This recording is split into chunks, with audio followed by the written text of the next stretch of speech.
Hello friends, कैसे हो आप लोग। होप सो अच्छे ही होंगे। दोस्तों, आज का इस सेशन मैं क्लास 12th के लिए लेने जा रहा हूं और इस सेशन में हम देखेंगे टॉपिक कंटिन्यूटी को। ऑलरेडी कंटिन्यूटी के ऊपर मैंने कुछ क्लासेस ले रखे हैं, आप जाके प्लेलिस्ट से चेक कर सकते हैं। तो चलिए आज का ये सेशन अब हम स्टार्ट करते हैं। दोस्तों, आज के इस सेशन का जो हमारा टॉपिक है वो है टाइप्स ऑफ डिसकंटिन्यूटी। तो चलिए देखते हैं कि इस टॉपिक में क्या क्या टाइप्स हैं और जो भी टाइप्स हैं उनके जो सब पार्ट्स हैं उनको हम एक एक करके एक्सप्लेन में डिटेल में देखेंगे। तो चलिए, यहाँ पर जो हमारा टाइप है दो तरह का, वो है पहला रिमूवेबल और दूसरा नॉन रिमूवेबल।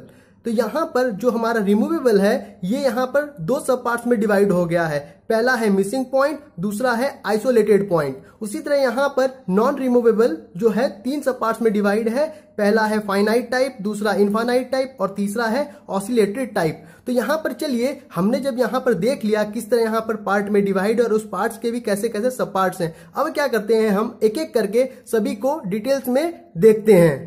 तो यहाँ पर जो हमारा पहला टॉपिक है वो क्या है, रिमूवेबल डिसकंटिन्यूटी। ऑलरेडी मैंने इसके बारे में आपको समझा दिया है स्टार्टिंग के क्लासेस में, लेकिन चलिए फिर से एक बार देख लेते हैं। यहाँ क्या लिखा है, here limit x tends to a f of x necessarily exist but is either not equal to f of a और f of a is not defined. अब यहाँ क्या कह रहा है इस बात को समझिए। रिमूवेबल टाइप डिसकंटिन्यूटी में क्या है, जो हम कोई हमारे पास फंक्शन दिया होगा, सपोज मान लीजिए f ऑफ x दिया हुआ है और हमें किसी एक पॉइंट पर क्या है देखना होगा कि वहां पे फंक्शन कंटिन्यूस है या नहीं। सपोज यहाँ पर x इक्वल टू a पर हमें निकालने दिया है कंटिन्यूटी चेक करने के लिए। तो क्या करेंगे, यहाँ पर जब हम लिमिट निकाल रहे हैं उस फंक्शन का x ऑफ a पर, तो यहाँ पर क्या कर रहे हैं कि यहाँ पर हम देख रहे हैं कि लिमिट जो है हमारा एग्जिस्ट कर जा रहा है। लेकिन जब हम फंक्शन की वैल्यू निकाल रहे हैं तो कभी ऐसा हो रहा है कि फंक्शन की वैल्यू निकल रही है और कभी ऐसा हो रहा है कि फंक्शन की वैल्यू एग्जिस्ट ही नहीं कर पा रही, मतलब डिफाइन ही नहीं कर पा रही है। और किस केस में फंक्शन की वैल्यू निकल रही है और वो लिमिट के बराबर नहीं हो रही है और किस केस में फंक्शन की वैल्यू नॉट डिफाइंड हो रही है,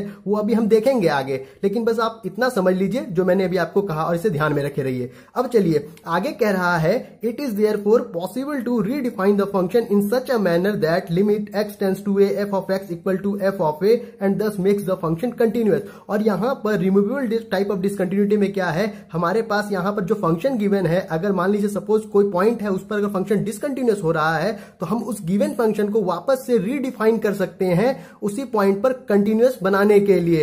तो इस चीज को आप ख्याल रखिएगा, यहां पर वो कौन सा टाइप ऑफ डिसकंटिन्यूटी है जिसमें कि हम फंक्शन को रीडिफाइन कर सकते हैं, तो वो है हमारा रिमूवेबल टाइप ऑफ डिसकंटिन्यूटी। तो जब हमने रिमूवेबल टाइप ऑफ डिसकंटिन्यूटी को देख लिया और समझ लिया, तो अब चलिए हम देखते हैं इनके सब पार्ट्स को और उन्हें डिटेल में समझने की कोशिश करते हैं और उनके कंडीशंस को देखते हैं कि कंडीशंस क्या क्या हैं। अब यहाँ पर रिमूवेबल टाइप ऑफ डिसकंटिन्यूटी का जो पहला सब पार्ट है वो है आइसोलेटेड पॉइंट डिसकंटिन्यूटी। तो चलिए इसे देखते हैं।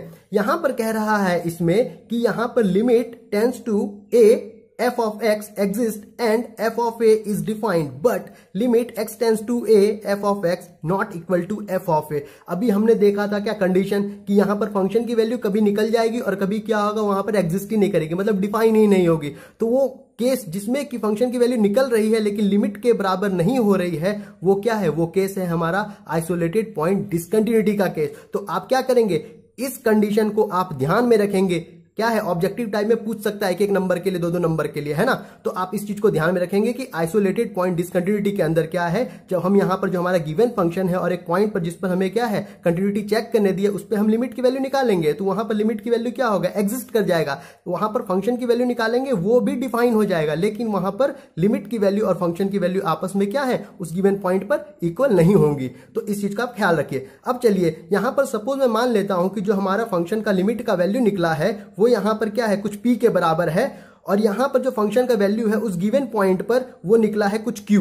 तो अब समझिए इस ग्राफ से, यहां पर सपोज मान लीजिए एक ग्राफ ऐसे निकल कर आया है ना, कोई भी आर्बिट्री ग्राफ है, मैंने यहां पे ड्रॉ कर लिया, कुछ ऐसे निकल कर आया। तो अब क्या है, हमें तो यहां x इक्वल टू a पर चेक करनी थी कंटिन्यूटी। तो अब देखिए ध्यान से, x इक्वल टू a पर जो हमने लिमिट निकाला फंक्शन का तो वो निकल कर आया p, मतलब इस a पर जो फंक्शन की वैल्यू है कुछ p निकल कर आ गई है। और वहीं पर आप देखिए फंक्शन की वैल्यू a पर क्या निकल कर आ गई है, q, मतलब इसी पॉइंट a पर जो फंक्शन की वैल्यू है इस गिवन ग्राफ पर क्या है, नहीं डिफाइन हो रही है। लेकिन क्या है, लेकिन हम ऊपर एक लाइन ऊपर खींचकर आगे देख रहे हैं तो देख रहे हैं कहीं पर इस लाइन पर फंक्शन की वैल्यू किसी एक पॉइंट पर मिल जा रही है और वो क्या निकल कर आ जा रही है, वो निकल कर आ जा रही है Q। तो यहां पर ये देखने में आ गया कि लिमिट की वैल्यू जो फंक्शन की निकाले हैं हम वो निकल गई P और उस गिवन पॉइंट पर जो फंक्शन की वैल्यू निकाले वो निकल कर आ गई Q। तो यहां से क्या दिख गया हमें कि लिमिट की वैल्यू और फंक्शन की वैल्यू उस गिवन पॉइंट पर जो निकल कर आई है वो आपस में बराबर नहीं है। और ये किस में हो रहा है, ये हो रहा है आइसोलेटेड पॉइंट डिसकंटिन्यूटी के अंदर। और ये किसके अंदर आता है, रिमूवेबल टाइप ऑफ डिसकंटिन्यूटी के अंदर।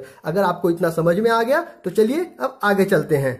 अब चलिए अगला रिमूवेबल टाइप ऑफ डिसकंटिन्यूटी है मिसिंग पॉइंट डिसकंटिन्यूटी। तो चलिए इसकी कंडीशन देख लेते हैं हम। यहां कह रहा है जो हमारा गिवन पॉइंट है x इक्वल टू a, उस पर जब हम लिमिट निकाल रहे हैं वो क्या है, एग्जिस्ट कर रहा है, बट जहां पर जो फंक्शन की वैल्यू है उसी गिवन पॉइंट पर वो क्या है, डिफाइन नहीं हो पा रही है। मतलब अब यहां पर इस केस में हमारा लिमिट एग्जिस्ट कर रहा है लेकिन अब यहां फंक्शन की वैल्यू उस गिवन पॉइंट पर क्या है, डिफाइन ही नहीं हो रही है, निकल ही नहीं रही है। तो चलिए एक एग्जांपल के थ्रू इसे समझने की कोशिश करते हैं और इस कंडीशन को आप ध्यान में रखिएगा प्लीज, है ना, क्योंकि अगर आपसे कंडीशन पूछ दिया और पूछ दिया कि किस टाइप ऑफ डिसकंटिन्यूटी तो आप बता पाएंगे इजिली।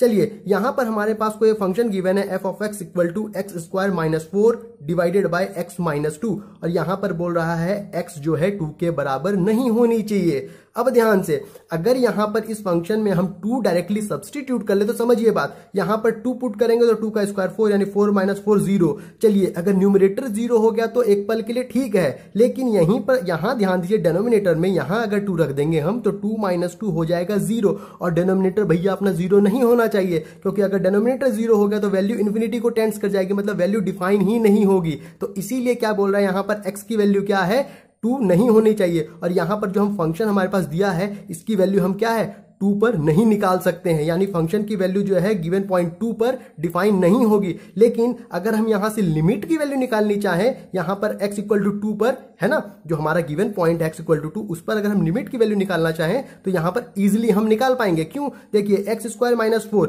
यानी 4 को 2 का स्क्वायर लिख सकते हो तो यहां फॉर्मूला हो जाएगा a square minus b square का। तो इसे जब हम ब्रेक कर लेंगे तो यह आ जाएगा x प्लस 2 और x माइनस 2 और नीचे भी x माइनस 2 हो जाएगा, एक x माइनस 2 ऊपर, तो दोनों कैंसिल आउट जाएंगे, खाली बच जाएगा क्या, x प्लस 2। अब चाहे आप लेफ्ट हैंड लिमिट ले लें या राइट हैंड लिमिट ले लें, वहां पर लिमिट की वैल्यू इजीली निकल कर आ जाएगी क्या भैया 4। लेकिन उसी गिवन पॉइंट 2 पर यहां पर हम फंक्शन की वैल्यू डिफाइन नहीं कर पा रहे हैं और यही तो बोल रहा है मिसिंग पॉइंट डिसकंटिन्यूटी के अंदर। ये जो गिवन पॉइंट है उस पॉइंट पर लिमिट की वैल्यू डिफाइन हो जाएगी, एग्जिस्ट कर जाएगी, लेकिन यहां पर जो फंक्शन की वैल्यू है उसे डिफाइन नहीं कर पाएंगे। होप सो बातें आपको क्लियर हो गई होंगी। चलिए यहां पर ग्राफ है, उस ग्राफ से भी समझ लेते हैं। सपोज मान लीजिए हमारा क्या एक्स एक्सिस है यहां पर, तो ये वाई एक्सिस है वो तो हमें पता ही है। अब क्या है, जो हमारा यहां पर गिवन फंक्शन है उस फंक्शन के हिसाब से क्या है, यहां पर अभी मैंने बोला कि आप इसको सॉल्व करेंगे तो आपका जो लिमिटिंग वैल्यू है वो निकल कर आएगा 4। वो कैसे आएगा मैंने आपको बता भी दिया और आप एक बार निकाल कर देख भी लीजिएगा, 4 ही आएगा। तो यहां पर देखिए इस गिवन पॉइंट 2 पर जब हमने यहां रखा एक्स एक्सिस पर तो उस पर हमारा वैल्यू क्या निकल कर आ रहा है, फंक्शन का 4, तो यहां पर 4। लेकिन इसी गिवन पॉइंट 2 पर जब हम डायरेक्टली फंक्शन की वैल्यू निकाल रहे हैं, लिमिट की वैल्यू नहीं फंक्शन की वैल्यू निकाल रहे हैं इस गिवन पॉइंट 2 पर, तो क्या है, अगर हमारा कोई ऐसा ग्राफ आ रहा है तो इस ग्राफ पर इस गिवन पॉइंट 2 पर जो फंक्शन है वो क्या है, डिफाइन नहीं हो रहा है। देखिए यहां पर क्या है, ब्रेक हो जा रहा है, गैप मिल रहा है गोले में। गोला क्या है, डार्क नहीं है, इस गोले के अंदर क्या है, होल है ना, यहां पर ब्रेक आ गया। तो इसीलिए यहां पर क्या है, ये हो गया मिसिंग पॉइंट डिसकंटिन्यूटी। क्यों, क्योंकि फंक्शन x इक्वल टू 2 पर डिफाइन, हम वैल्यू कहां से लेकर आए फंक्शन की 2 पर, तो हम नहीं कर सकते ना, हमें तो यहां रेस्ट्रिक्ट किया हुआ है। होप सो बातें आपको क्लियर हो गई होंगी। अब चलिए यहां पर जो हमारा अगला टाइप ऑफ डिसकंटिन्यूटी है वो है नॉन रिमूवेबल डिसकंटिन्यूटी। तो चलिए देख लेते हैं इसमें क्या हो रहा है। यहां कह रहा है here limit x tends to a f of x does not exist, therefore it is not possible to redefine the function in any manner to make it continuous. Such discontinuities are called non-removable discontinuities. तो यहां पर क्या है, यहां पर जो हम limit की वैल्यू निकाल रहे हैं उस गिवन पॉइंट पर जो भी हमारे पास दिया हो वहां पर क्या है, लिमिट की जो वैल्यू है वो क्या है, एग्जिस्ट नहीं कर रही है। और दूसरी बात, यहां पर जो हमारा गिवन फंक्शन है हम इस केस में उसे क्या है, रीडिफाइन भी नहीं कर सकते हैं। तो इस चीज का आप ख्याल रखिएगा कि नॉन रिमूवेबल डिसकंटिन्यूटी में हम फंक्शन को रीडिफाइन नहीं कर सकते हैं। तो चलिए जब इतनी बात समझ में आ गई तो अब देखते हैं इसके सब टाइप्स को। अब चलिए यहां पर non removable type of discontinuity का जो पहला टाइप है वो क्या है, फाइनाइट टाइप। तो चलिए देख लेते हैं इसके टर्म्स एंड कंडीशन क्या है। यहां पर कह रहा है बोथ लिमिट्स क्या है, फाइनाइट होंगे और दूसरा क्या है, आपस में अनइक्वल होंगे। कहने का मतलब यहां जो हम लिमिट की वैल्यू निकालेंगे वो क्या है, कुछ ना कुछ निकल कर आएगी एक पर्टिकुलर वैल्यू, और लेकिन यहां पर जो लिमिट निकल कर आएगी LHL और RHL वो आपस में क्या है, इक्वल नहीं होंगे। तो चलिए एक एग्जांपल से समझने की कोशिश करते हैं। सपोज मान लीजिए हमारे पास क्या है, एक एग्जांपल यहां गिवन है, limit x tends to 0 mod of sine x whole divided by x, यानी यहां जो मोड है वो सिर्फ साइन x पर लगा हुआ है। अब ध्यान से, हमने देखा है पहले ही जब हम इस मोड को हटाते हैं तो जो अंदर से वैल्यू निकलता है वो प्लस माइनस साइन लेकर निकलता है, और क्यों निकलता है ये चीज मैंने आपको अच्छे से समझा भी रखी है। तो अब ध्यान से, यहां पर जैसे ही साइन x को मोड से बाहर निकालेंगे तो यहां पर क्या हो जाएगा, एक बार हो जाएगा साइन x अपॉन x और एक बार हो जाएगा minus sine x upon x। अब ध्यान से, यहां पर तो देखते ही एक चीज समझ में आ गया कि नेगेटिव साइन एक में है एक में नहीं है, तो हम लिमिट निकालेंगे तो क्या है, दोनों डिफरेंट ही आएगा। लेकिन फिर भी यहां समझने के लिए ये चीज हमें पता है लिमिट के हेल्प से, क्या limit x tends to 0 sine of x upon x की वैल्यू कितनी होती है, वो होती है 1 के बराबर। यानी RHL के केस में ये कंप्लीट फंक्शन पॉजिटिव रहेगा। इट मींस जो यहां पर हमारा लिमिट निकालेंगे उसकी वैल्यू क्या निकल कर आ जाएगी, 0 प्लस पर, वो निकल कर आ जाएगी 1 के बराबर। अब यानी फंक्शन का वैल्यू जो हम 0 माइनस पर निकालेंगे, यहां पर लिमिट की हेल्प से ये साइन x अपॉन x तो क्या है, x टेंड्स टू 0 पर 1 निकल कर आएगा, लेकिन इसके आगे जो नेगेटिव साइन लगा था उसकी वजह से क्या हो जाएगा, ये -1 के बराबर हो जाएगा। तो अब जरा ध्यान दीजिए, यहां पर 1 1 दिखा लेकिन साइन ऑपोजिट है। इट मींस यहां पर जो लिमिट की वैल्यू निकल कर आई है वो क्या है, सेम नहीं है। तो इस चीज का आप ख्याल रखेंगे। अब चलिए हम यहां पर ग्राफ की हेल्प से भी समझने की कोशिश करते हैं। अब देखिए यहां पर ग्राफ ब्रेक हो रहा है, और ये ग्राफ क्या है, जब हम RHL से इधर की ओर आ रहे हैं तो यानी RHL पर जो वैल्यू निकल कर आ रही है Q निकल कर आ रही है। अब देखिए ग्राफ तो यहां पर क्या है, ब्रेक हो गया है, लेकिन RHL से जो हम आ रहे हैं वो क्या है, उस पर हमें वैल्यू मिल रही है Q, और यहां पर जो हम क्या बोलते हैं LHL से आ रहे हैं, यहां पर हमें वैल्यू मिल रही है P। यानी RHL और LHL दोनों की वैल्यू क्या हो गई, डिफरेंट हो गई। तो हमने यहां पर क्या है, ग्राफ की हेल्प से भी समझ लिया। चलिए अब उसके बाद जो इंपॉर्टेंट चीज यहां पर है, इस चीज का ख्याल रखिएगा, यहां पर जो फाइनाइट टाइप ऑफ डिसकंटिन्यूटी है ना, इसमें एक चीज बहुत पूछता है, वो है जंप। ये जंप क्या है आप समझने की कोशिश कीजिए। फाइनाइट टाइप ऑफ डिसकंटिन्यूटी में क्या है, जब हम ग्राफ ड्रॉ करते हैं इसमें क्या होता है, हमें हाथ उठाने की जरूरत पड़ जाती है। यहां पर क्या है, कंटिन्यूटी नजर नहीं आ रही है, यहां से यहां पर वैल्यू क्या, लेकिन वापस से ग्राफ टूट गया, मतलब इसके लिए अब हमें हाथ उठाना पड़ गया, अब यहां से यहां पर आना पड़ गया। तो इसका मतलब यहां पर जो ये गैप हो गया ना इस पॉइंट और इस पॉइंट के बीच, यही हो गया हमारा क्या, जंप। होप सो बातें आपको क्लियर होंगी। और ये जो हम जंप निकालते हैं इसका जो फॉर्मूला होता है वो होता है mode of RHL minus LHL, यानी RHL की जो वैल्यू निकल कर आ गई और यहां पर जो LHL की वैल्यू निकल कर आ गई, उन दोनों का क्या है, डिफरेंस लेना है, और क्या है, मोड के अंदर। होप सो बातें आपको क्लियर हो गई होंगी। तो चलिए अब यहां पर देखिए हमारा RHL का वैल्यू कितना है, 1, LHL की वैल्यू कितनी निकल कर आई है, -1। तो यानी इन दोनों के बीच जंप कितने का है, तो चलिए निकाल लेते हैं यहां पर जो फॉर्मूला है हमारे उसके अकॉर्डिंग। तो यहां पर RHL की वैल्यू आगे माइनस LHL की वैल्यू पीछे, यानी माइनस ऑफ माइनस हो जाएगा पॉजिटिव, यानी 1 + 1 हो जाएगा 2, यानी मोड 2 की वैल्यू हो गई 2। यानी यहां पर जो जंप निकल कर आ गया इस केस के अंदर वो कितना निकल कर आ गया, 2। तो इस चीज को आप ख्याल रखेंगे। चलिए एक बार देख भी लेते हैं यहां पर जंप के बारे में क्या लिखा है। In this case non negative difference between the two limits is called the jump of discontinuity. बिल्कुल जो चीज मैंने आपको बताया वही चीज यहां पर लिखी हुई है। अब आगे चलते हैं। अब चलिए यहां पर जो अगला type of non renewable discontinuity है वो है इनफाइनाइट टाइप। तो चलिए देख लेते हैं इसमें क्या है। यहां पर कह रहा है at least one of the two limits are infinity. यहां पर वर्ड यूज किया है एटलीस्ट। एटलीस्ट मतलब कम से कम, यानी उससे अधिक भी हो सकता है लेकिन उतना तो भैया होना चाहिए, लेकिन उससे कम नहीं होना चाहिए। मतलब यहां बोल रहा है कि हमारे पास तो दो ही लिमिट्स है, क्या है, LHL और RHL। अब बोल रहा है LHL और RHL में से कम इस केस के अंदर कम से कम एक लिमिट जो है उसकी जो वैल्यू निकलनी चाहिए वो क्या है, इन्फिनिटी के बराबर होनी चाहिए, या फिर दोनों वैल्यू ही इन्फिनिटी निकल कर आ जाए तब भी हमें कोई दिक्कत नहीं है, लेकिन कम से कम एक तो होना ही चाहिए। तो उसी केस में इस टाइप ऑफ डिसकंटिन्यूटी क्या बोलेंगे, इनफाइनाइट टाइप ऑफ डिसकंटिन्यूटी। तो चलिए यहां पर इसे हम ग्राफ के हेल्प से पहले समझते हैं और उसके बाद फिर एग्जाम्पल से समझ लेंगे। यहां पर देखिए, यहां पर हमारे पास ये x एक्सिस, ये y एक्सिस यानी फंक्शन की वैल्यू इस पर। अब देखिए यहां से LHL से हम चल रहे हैं इस लाइन पर फंक्शन की तरफ, यहाँ देखिए ग्राफ क्या है, इन्फिनिटी की तरफ जाने लग गया। अब यहाँ पर RHL से चलिए, RHL से भी चल रहा था, तब ये ग्राफ इन्फिनिटी की तरफ जाने लग गया। मतलब इस केस में दोनों ही LHL और RHL क्या है, इन्फिनिटी की तरफ जा रहे हैं। होप सो बातें क्लियर हो गई होंगी।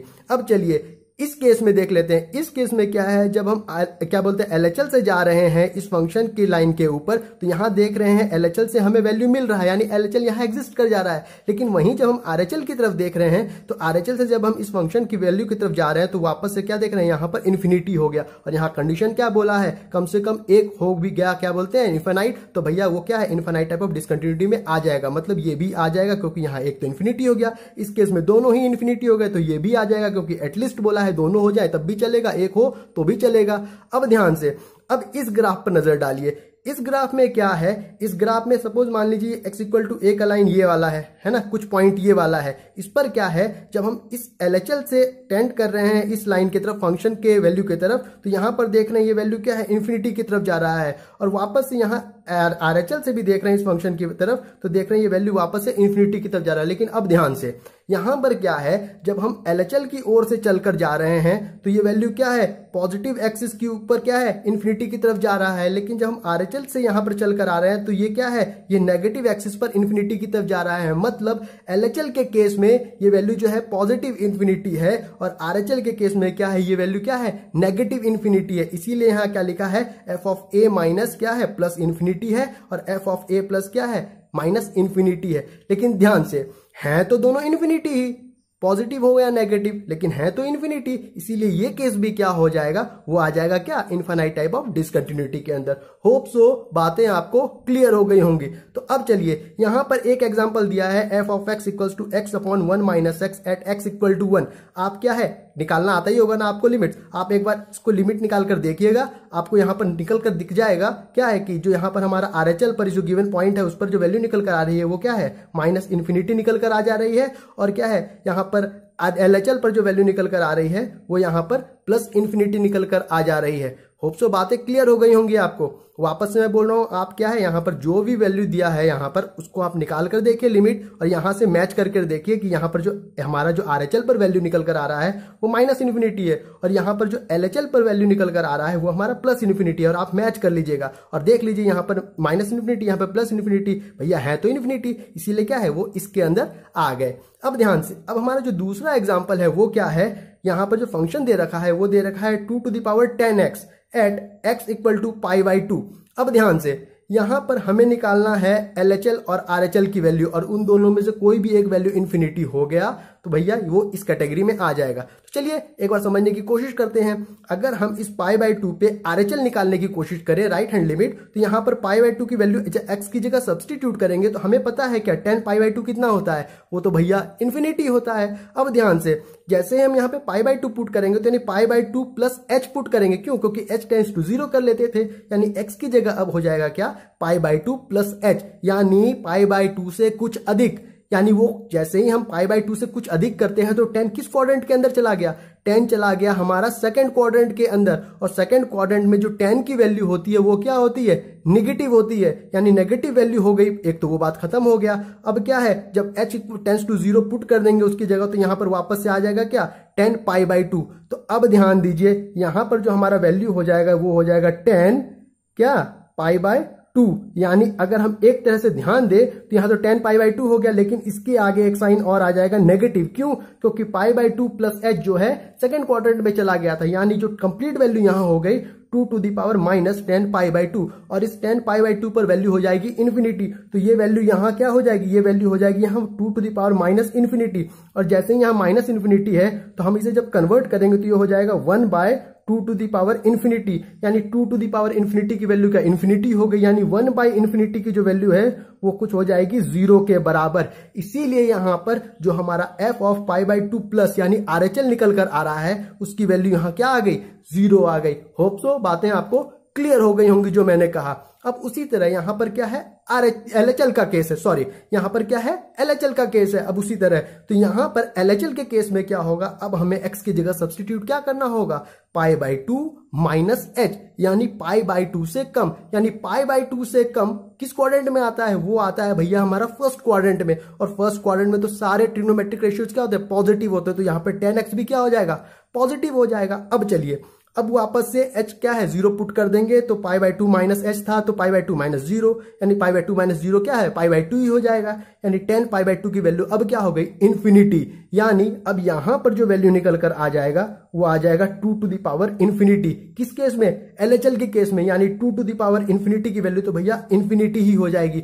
यानी एक केस में हमारा इन्फिनिटी आ गया और एक केस में हमारा 0 आ गया, लेकिन कोई एक केस में इन्फिनिटी आ गया, चाहे वो LHL हो या RHL हो। यहां पर तो क्या है, हमारा LHL में आ गया है, कोई दिक्कत नहीं, इन्फिनिटी आने से मतलब है। तो क्या हो गया, अब क्या होगा, ये भी इस कैटेगरी में आ गया, इनफाइनाइट टाइप ऑफ डिसकंटिन्यूटी के अंदर। होप सो जितनी बातें मैंने अभी आपको कही है और समझाई है, आपको सब कुछ क्लियर हो गया होगा। अब चलिए अगले टाइप पर चलते हैं। अब चलिए यहां पर जो हमारा अगला टाइप ऑफ डिसकंटिन्यूटी वो क्या है, ऑसिलेटरी टाइप ऑफ डिसकंटिन्यूटी। ये किसके अंदर आता है, ये अंदर आ रहा है non renewable type of discontinuity के अंदर। अब चलिए इसमें क्या है उसे देखते हैं। यहां कह रहा है limit oscillates between two finite quantities, मतलब अब यहां पर जो हमारा लिमिटिंग वैल्यू है वो क्या है, ऑसिलेट कर रहा है किसके बीच, दो फाइनाइट नंबर्स के बीच, है ना। जो हमारा कोई एक वैल्यू फिक्स्ड होगा, जो फंक्शन दिया होगा उसके हिसाब से, और उसके बीच में ही क्या है, लिमिट ऑसिलेट कर रहा है। अब ध्यान से यहां पर हमारा लिमिट का वैल्यू क्या है, फिक्स्ड नहीं आ रहा है, लिमिट का वैल्यू क्या है, बार बार ऑसिलेट कर रहा है, चेंज होता जा रहा है, और चेंज होने की वजह से क्या है, यहां पर डिसकंटिन्यूटी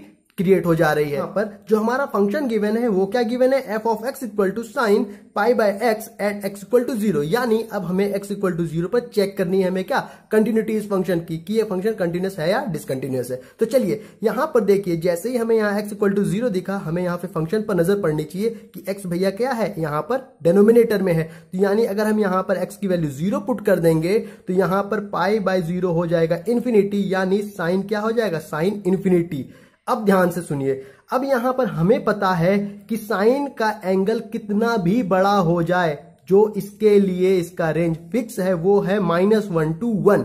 अब यह साइन क्या है, -1 से 1 के बीच में ही ऑसिलेट करता रह जाएगा, है ना। और यहां पर इन्फिनिटी आ रहा है तो इन्फिनाइट टाइम्स ऑसिलेट करता जाएगा, मतलब हर एक ऑसिलेशन पे क्या है, उसकी वैल्यू क्या है, चेंज होती चली जाएगी। यहां पर जो हमारा गिवन फंक्शन है f(x) equal to sine pi by x at x equal to 0 पर जो हमें इसकी कंटिन्यूटी चेक करनी है, अब उसे हम क्या है, ग्राफिकली समझने की कोशिश करते हैं क्लियरली। तो चलिए यहां क्या है, यहां बोल रहा है व्हेन x टेंड्स टू 0, तो यहां पर 1/x क्या है, वो टेंड कर जाएगा प्लस माइनस इन्फिनिटी। तो भैया ये 1/x आया कैसे, तो समझने की कोशिश कीजिए। यहां पर साइन के पास थीटा में लिखा है पाई बाय x, तो देखिए यहां पर जो पाई बाय x है हम उसे इस तरह लिख सकते हैं या नहीं, पाई इंटू 1/x। यहां पर हमें क्या है, पाई तो कांस्टेंट दिख रहा है, इससे हटाइए, ये तो कभी चेंज ही नहीं होगा। यहां पर जो वेरी कर रहा है वो है 1/x। क्यों भैया, यहां पर x का क्या है, वैल्यू दिया हुआ है x इक्वल टू 0, उस पर ही हमें क्या है, कंटिन्यूटी चेक करनी है। तो मतलब जैसे ही यहां पर x की वैल्यू 0 होगी तो ये वैल्यू क्या है, अगर x 0 को टेंड कर रही है तो 1/x क्या है, प्लस माइनस इन्फिनिटी को टेंड कर जाएगी। यहां पर प्लस माइनस इसलिए लग रहा है क्योंकि यहां पर लिमिट की बात कर रही है, क्या, LHL और RHL। अब ध्यान से, जैसे ही यहां पर 1/x प्लस माइनस इन्फिनिटी हो गया तो भैया ये तो साइन के अंदर थीटा में था, तो यानी थीटा की वैल्यू साइन की कहां टेंड कर जाएगी, प्लस माइनस इन्फिनिटी को। अब हमें क्या पता है, यहां पर साइन की वैल्यू जो है वो -1 से 1 के बीच में ही क्या है, रहती है। तो इसका मतलब अब यहां पर साइन का थीटा का वैल्यू कितना भी बड़ा हो जाए, साइन जो है -1 से 1 के बीच में ही रहेगा। इट मींस यहां पर वैल्यू क्या है, इन्फिनिटी हो रही है। इट मींस यहां पर जो ग्राफ है वो ऑसिलेट करना शुरू कर देगा, यानी ऑसिलेट क्या है, इन्फिनिटी टाइम्स ऑसिलेट करना शुरू कर। और ये ग्राफ जैसे जैसे यहां पर फंक्शन की तरफ अप्रोच करेगा, टेंड करेगा, यानी ये क्या है, इसकी ऑसिलेशन क्या है, और बढ़ती चली जाएगी। ये क्या है, और क्लोजली क्या है, सट सट कर ऑसिलेट करना शुरू करेगा। मतलब यहां फंक्शन की जो वैल्यू है वो क्या है, पक्के पक्के से फाइनाइट निकल कर आ नहीं रही है। यहां पर क्या है, हर बार क्या है, अलग अलग वैल्यू चेंज होती जा रही है। मतलब एक वैल्यू कहें हम फंक्शन की तो वो निकल कर आ नहीं रही लिमिट पर, है ना। तो यहां पर लिमिट क्या है, निकल तो रहा है लेकिन हर बार क्या है, वेरी करता जा रहा है, चेंज कर रहा है, ऑसिलेट कर रहा है। किसके किसके बीच, -1 से 1 के बीच। इसीलिए क्या है, यहां पर डिसकंटिन्यूटी क्रिएट हो जा रही है। होप सो इतनी बातें आपको क्लियर हो गई होंगी। तो चलिए, जब इतनी बातें आपको क्लियर हो गई तो अब आगे चलते हैं।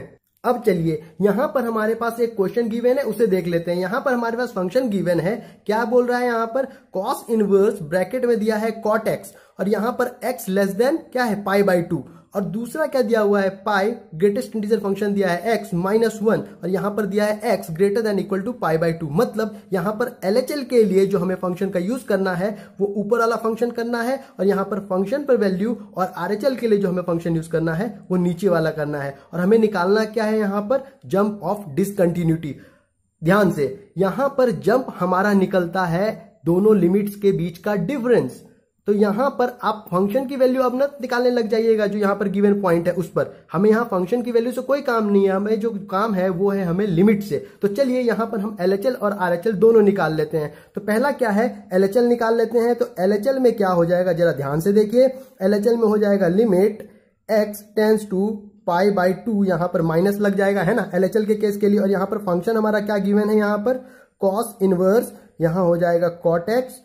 ध्यान से, अब यहां पर क्या है, π/2 को हम रिप्लेस कर लेते हैं h से। तो कितना हो जाएगा, जरा ध्यान से, यहां हो जाएगा limit h tends to 0 cos inverse, यहां हो जाएगा cot, यहां पर होगा हमारा क्या, यहां हो जाएगा π/2 माइनस h, यानी यहां पर हमारा क्या हो गया, यहां पर हमारा हो गया cot π/2 माइनस h। अब ध्यान से, यहां पर h टेंस टू 0, तब h की वैल्यू यहां सब्सटीट्यूट कर लेते हैं। तो कितना हो जाएगा, limit h tends to 0 cos inverse, यहां हो जाएगा h की वैल्यू रखते ही 0, तो यानी π/2 माइनस 0 कितना हो जाएगा, cot, यहां पर हो जाएगा π/2। तो अब ध्यान से, cot π/2 कितना होता है, cot π/2 जो होता है ये होता है 0 के बराबर, यानी यहां पर लिमिट क्या हो गया, h टेंस टू 0, यानी cos इनवर्स 0। ध्यान से, cos इनवर्स 0, यानी cos इनवर्स 0 क्या होता है, इसकी वैल्यू हो जाएगी कितनी, बोलिए कितनी हो जाएगी, इसकी वैल्यू हो जाएगी π/2, है ना। ये तो हमें पता है ट्रिग्नोमेट्री में क्या, कि cos इनवर्स 0 की वैल्यू हो जाएगी π/2, और ये तो कांस्टेंट है, तो लिमिट h टेंस टू 0 कुछ भी कर लीजिए, यहां पर वैल्यू क्या आ जाएगी, वैल्यू आ जाएगी अपनी निकलकर π/2। होप सो बातें आपको क्लियर हो गई होंगी। मतलब यहां पर जो हमारा LHL है वो निकलकर कितना आ गया, π/2। अच्छा, जब हमारा LHL इतना निकल कर आ गया तो जरा आप ध्यान से RHL को निकालते हैं। RHL निकालने के लिए क्या है, हमारे पास फंक्शन है, तो यहां पर क्या है, RHL की वैल्यू हो जाएगी अपनी, जरा देखिए, यहां हो जाएगा हमारा लिमिट x टेंस टू, वापस से π/2 पर ही निकालनी है, लेकिन यहाँ पॉजिटिव जो हमारा फंक्शन है वो हो जाएगा पाई, यहां पर क्या है, ग्रेटेस्ट इंटीजर फंक्शन -1, यानी यहां पर क्या हो गया, limit x tends to π/2 plus bracket pi greatest integer function -1।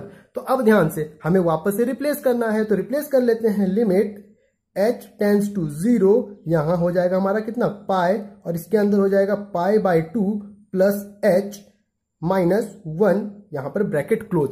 तो अब क्या है, जो हमने इतना कर लिया, तो आगे चलिए निकालते हैं। अब चलिए, तो यहां पर फिर क्या हो जाएगा, h टेंस टू 0, यानी h की वैल्यू यहां पर 0 सब्सटीट्यूट कर लेते हैं। तो यहां कितना हो जाएगा, लिमिट h टेंस टू 0, यहां हो जाएगा पाई, अंदर में हो जाएगा π/2 प्लस 0, यहां पर ग्रेटेस्ट इंटीजर फंक्शन में ये क्या है, क्लोज है, तो ब्रैकेट आप चेंज नहीं कीजिएगा, -1, और यहां पर नॉर्मल ब्रैकेट। तो अब ध्यान से, π/2 प्लस 0 कितना होगा, π/2 ही हो जाएगा। लेकिन अब जरा ध्यान दीजिए, ग्रेटेस्ट इंटीजर फंक्शन के अंदर क्या लिखा हुआ है, π/2, यानी पाई की वैल्यू कितनी होती है, पाई की वैल्यू होती है हमारी कितनी, 3.14 के क्या है, अराउंड होती है ना, और डिवाइडेड बाय 2 करना है। अब ध्यान दीजिए, हम जब 3.14 को 2 से डिवाइड करेंगे तो यहां पर जो वैल्यू है वो कुछ हमारी क्या है, 1 पॉइंट समथिंग निकल कर आएगी, और यहां पर मैंने आपको ग्रेटेस्ट इंटीजर फंक्शन की वैल्यू निकालना बताया हुआ है। तो मतलब 1 पॉइंट समथिंग वैल्यू आ रही है, और ग्रेटेस्ट इंटीजर फंक्शन का वैल्यू निकालना है इसका, तो यानी पॉइंट को छोड़िए, जो आगे सबसे पहले जो हमारा नंबर लिखा है वही क्या हो जाएगा, हमारा ग्रेटेस्ट इंटीजर फंक्शन हो जाएगा, 1 पॉइंट समथिंग जो भी निकल कर आएगा। मतलब यहां पर जो ग्रेटेस्ट इंटीजर फंक्शन है π/2 का, वो निकल कर कितना आ गया, 1 के बराबर। इसका मतलब ये जो कंप्लीट वैल्यू है ये हो गई अब भैया 1, यानी 1 इंटू पाई हो गया पाई, और पाई -1 क्या है, एक कांस्टेंट बनकर आ गया, क्योंकि पाई तो खुद भी एक कांस्टेंट है, और 1 तो कांस्टेंट है ही नंबर है, यानी अब इस लिमिट का कोई काम नहीं रह गया। तो यानी यहां से जो वैल्यू निकल कर आ गई टोटल, वो आ गई अपनी क्या, पाई -1। अब ध्यान दीजिए, अब यहां पर जो हमने LHL निकाला था वो निकल कर आया था हमारा π/2, और यहां से जो RHL हमने निकाल लिया वो निकल कर आ गया कितना, पाई माइनस 1, यानी अब हमें यहां पर क्या निकालना है, यहां पर हमें निकालना है जंप, और जंप होता है mode of RHL minus LHL। RHL की वैल्यू कितनी दे रखी है, ये निकल कर आ गई है अपनी पाई माइनस 1, और LHL कितनी आ गई है, LHL आ गई है माइनस पाई बाय 2। इसका मोड निकालना है हमें। तो ध्यान दीजिए, यानी यहाँ पाई है और यहाँ माइनस पाई बाय 2 है, यानी 1 में से हाफ घटाना है तो हाफ भी आएगा, मतलब पाई माइनस पाई बाय 2 का वैल्यू कितना हो जाएगा, वो हो जाएगा अपना पाई बाय 2, और यहाँ माइनस 1 है तो एज इट इज यहाँ माइनस 1 ही रह जाएगा। अब इसका मोड निकालेंगे तो ये कितना निकल कर आ जाएगा, ये आ जाएगा अपना कितना, पाई बाय 2 माइनस 1, यानी जो हमारा गिवन क्वेश्चन था उसका जो हमारा जंप निकल कर आ गया वो निकल कर कितना आ गया, pi by 2 minus 1। Hope so जो बातें मैंने आपको समझाई हैं आपको सब कुछ क्लियर हो गया होगा। यहाँ पर जो मैं आपको एक इंपॉर्टेंट पॉइंट बताने जा रहा हूं, आप प्लीज उसे क्या है अपने ध्यान में रखिएगा। कई बार क्या है कंफ्यूजन हो जाता है मिसिंग पॉइंट डिसकंटिन्यूटी और फाइनाइट टाइप डिसकंटिन्यूटी के बीच। क्यों, क्योंकि यहां पर जो है लिमिट एग्जिस्ट कर रहा है और वहां पर क्या है लिमिट एग्जिस्ट नहीं कर रहा है, वो बात ठीक है, लेकिन यहां पर है लिमिट की वैल्यू और वहां पर भी जो है लिमिट की वैल्यू, दोनों ही क्या है फाइनाइट है। लेकिन मिसिंग पॉइंट कंटिन्यूटी के केस में क्या है, जो यहां पर लिमिट की वैल्यू निकल कर आ रही है ना, वो वैल्यू क्या है आपस में बराबर हो जा रही है, मतलब LHL और RHL की जो वैल्यू है वो इस केस में क्या है बराबर होती है। लेकिन जो हमारा फाइनाइट टाइप डिसकंटिन्यूटी है उस केस में जो हमारा लिमिट का वैल्यू निकल कर आ रहा है, ठीक है मानता हूं कि यहां भी फाइनाइट है वैल्यू और वहां भी फाइनाइट है वैल्यू, लेकिन जो हमारा फाइनाइट टाइप डिसकंटिन्यूटी है ना, वहां जो वैल्यू निकल कर आ रहा है लिमिट का, वो क्या है अनइक्वल है। तो यहां पर इस चीज का आप ख्याल रखिएगा कि मिसिंग पॉइंट डिसकंटिन्यूटी में लिमिट एग्जिस्ट कर रहा है और फाइनाइट टाइप डिसकंटिन्यूटी में लिमिट एग्जिस्ट नहीं कर रहा। और क्यों नहीं कर रहा है,